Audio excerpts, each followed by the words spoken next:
టెండూల్కర్ కుమారుడు అర్జున్ టెండూల్కర్ ఆల్ రౌండర్‌గా తమ ఆట తీరుతో ఆకట్టుకుంటున్నాడు. దేశీయ టీ20 టోర్నమెంట్ అయిన సయ్యద్ ముష్తాక్ అలీ ట్రోఫీలో గోవా జట్టు తరఫున ఆడుతున్న అర్జున్ మధ్యప్రదేశ్‌పై జట్టుకు అద్భుత విజయాన్ని అందించాడు.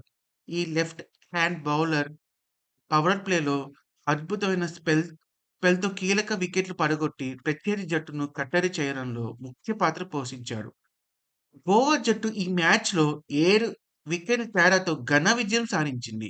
ఇదంతా అర్జున్ టెండూల్కర్ క్రెడిటే. అర్జున్ బౌలింగ్, బ్యాటింగ్‌తో ఈ సీజన్‌లో గోవా తమ రెండో విజయాన్ని నమోదు చేసింది.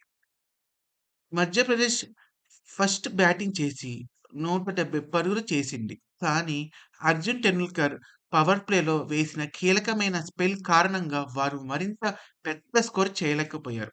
గోవా తరఫున తొలి ఓవర్‌ను చేసిన అర్జున్ ఐదో బంతికే శివం కుమార్‌ని డకౌట్ చేసి ఖాతా తెరవకుండానే పెవిలియన్‌కి చేర్చారు.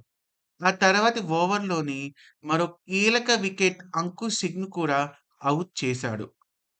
చివరి ఓవర్‌లో కొంచెం ఎక్కువ పరుగులు ఇచ్చినా అతను వెంకటేష్ అయ్యర్‌ను కేవలం 6 పరుగులకే ఔట్ చేసి తమ మూడో వికెట్‌ను సాధించాడు.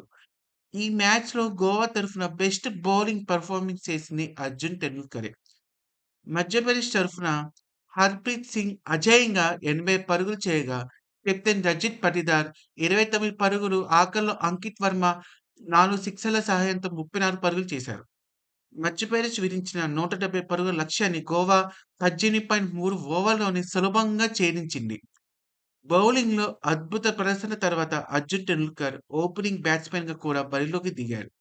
బ్యాటింగ్‌కు రాగానే మూడో 3 ఫోర్లు కొట్టి దూకుడు చూపిన 16 పరుగుల వ్యక్తిగత స్కోరు వద్ద తిరుపురేష్ సింగ్ బౌలింగ్‌లో ఔట్ అయ్యారు. ఆ తర్వాత అభినవ్ తల్వారేజా, కెప్టెన్ సుయాష్ ప్రభుదేశాయ్ ఇన్నింగ్స్‌ను చక్కదిద్దారు. వీరిద్దరూ కలిసి 66 బంతుల్లో 89 పరుగులు కీలక భాగస్వామ్యాన్ని నెలకొల్పారు.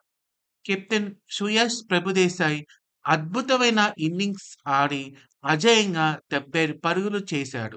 చివర్లో లలిత్ యాదవ్‌తో కలిసి కేవలం 27 బంతుల్లో 55 పరుగులు జోడించి జట్టుకు విజయాన్ని అందించాడు. ఈ విజయంతో సయ్యద్ ముస్తక్ అలీ ట్రోఫీలో గోవా తమ రెండో విజయాన్ని నమోదు చేసుకుంది. అర్జున్ టెండూల్కర్ ఆల్ రౌండర్ ప్రదర్శన, ముఖ్యంగా పవర్ ప్లేలో అతను చూపిన బౌలింగ్ పెర్ఫార్మెన్స్ గోవా విజయంలో కీలక పాత్ర పోషించింది.